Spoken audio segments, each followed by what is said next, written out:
Hi guys, my name is Avais and I will be your trainer throughout this course. And through this course, we will try to develop our skills in Microsoft Excel. Let's start with the very beginning and let's take everyone with us so that everyone can understand from the very beginning. So let's start. First of all, let me introduce you to Microsoft Excel. Microsoft Excel is an excellent program developed by Microsoft, obviously. Every person from every professional will have to use this software at some point in their life. So it's good to know a little bit of tips and tricks. And let's start with the very beginning and the basics.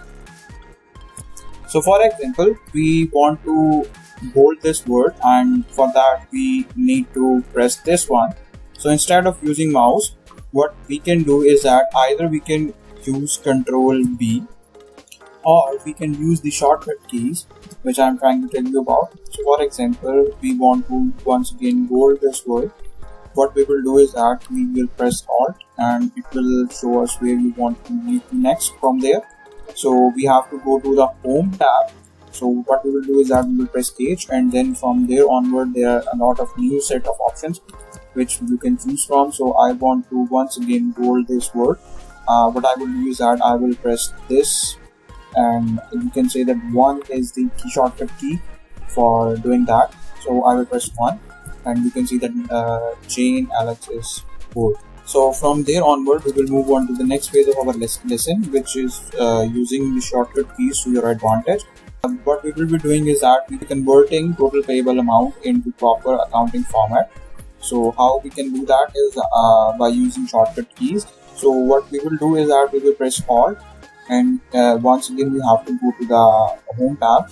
We will press H, and from there you can do two things. Either you can press K, and it will straight away convert it to the accounting, which is this icon. We have used this one for our advantage.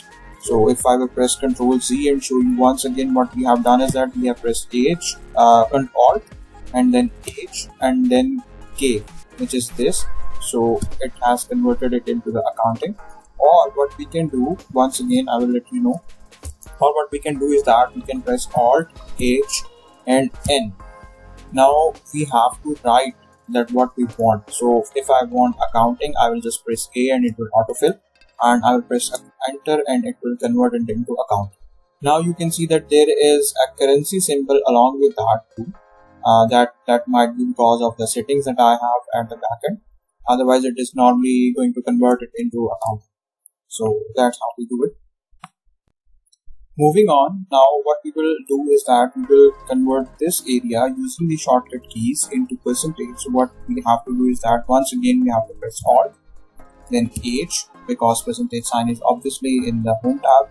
And now here once again we have two options. Either we can press N and we can write percentage and it will autofill, or what we can do is that by pressing Control Z, let me take you back. What we will do is that Alt, H and then P, because you have the shortcut of percentage sign outside of the write down menu.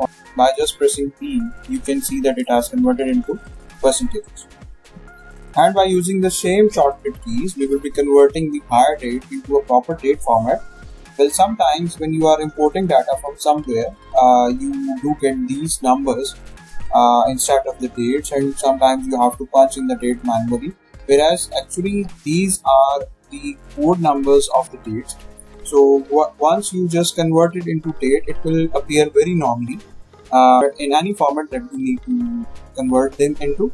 So what we will do is that we will be pressing once again Alt and then H and then N, and we will write short date, or we can write long date, whichever you want.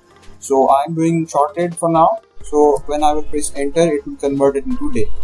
So that's how you convert these random numbers, which appears to be random but they are not, into actual date using the shortcut keys.